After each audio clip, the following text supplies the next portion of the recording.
Director Lee Daniels' new movie, The Deliverance, is currently streaming on Netflix. This is the film that reunited him with Monique, his longtime collaborator. They fell out during the press tour of Precious, the movie where Monique won her Best Supporting Actress Oscar, and have been distant, estranged since, and only recently reconnected. And he did produce her Netflix stand up special a couple of years ago.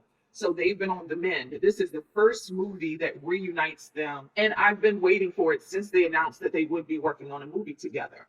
Lee Daniels co wrote this film. This is a supernatural horror film that is rated R.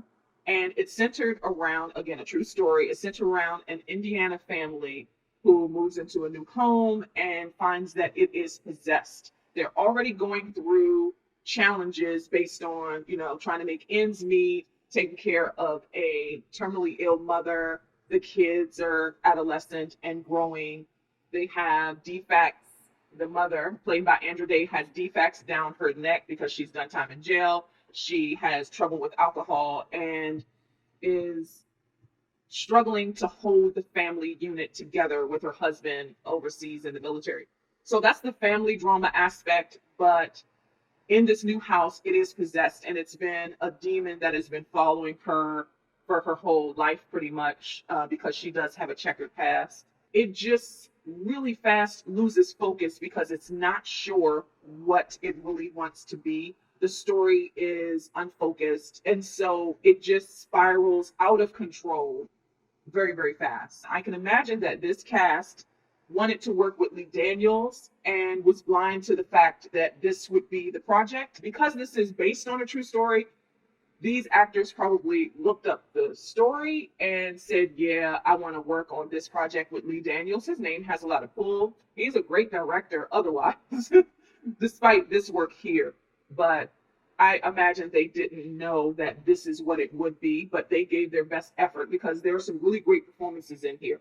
Alongside Monique, there is Andra Day, Anjanou Ellis Taylor, Caleb McLaughlin, Omar Epps. Miss Lawrence has a mini role. Tasha Smith has a micro role. She, in real life, is also an acting coach, so she's going to bring it and everything. And of course, the legend, Glenn Close, as you've never seen her before. I actually like Glenn Close's arc. Obviously, she's going to bring it every time, no matter what, no matter the material. And she does here. She has a checkered past, and because of her parenting style, her daughter, it kind of passed down to her daughter, played by Andra Day. It passed down to her, and she is using that parental guidance, misguidance, in her parenting with her kids. These actors still bring it despite it being a mess. So the performances here are good. This stacked cast brings it. Everyone's good here. So at least the performances are good, but it goes downhill from there because it's too many genres. It wants to at one point be a family drama. It wants to be a horror film, the ones where it's contained in this house that's haunted. It wants to be supernatural thriller with the demonic aspects. It wants to be spiritual. It wants to have a voice and have a redemption quality to it. Because there's so much going on, it gets lost, and I think it loses the audience too, because it certainly lost me. I got bored fast because it's a head scratcher. Why is so much in here? Did it want to be a series? Is that what it wanted to be? Because as a movie in this medium, it's too much going on. It is a mismatch of so many different genres that it just falls apart fast. As desperately as these actors try to save this film with their performances, I mean, they are gripping trying to save this film. It is unsalvageable because the direction is bad, the story's bad, the writing is just terrible, the editing is bad. The editing is probably the worst. The choreography, the stunts are bad. This just was pieced together like outtakes.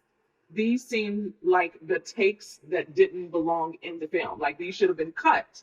I'd rather see a better cut of these scenes because these scenes thrown together like this is a mess. It really is. That's just the honest to God truth. I didn't really want to review this film because it's so bad, but I love these actors, and the actors at least give decent performances. But to drag it down like this when all of these artists are people that I truly love and look up to, and many of them I've grown up loving and respect to the utmost, I felt like it might not be worth it. I am really shocked that director Lee Daniels put out this work. It was exhausting to watch and to follow along because the story is just bad. It's just a mess. That's just the truth. But listen, it is on Netflix. It is easily accessible, but I don't know. It's just bad.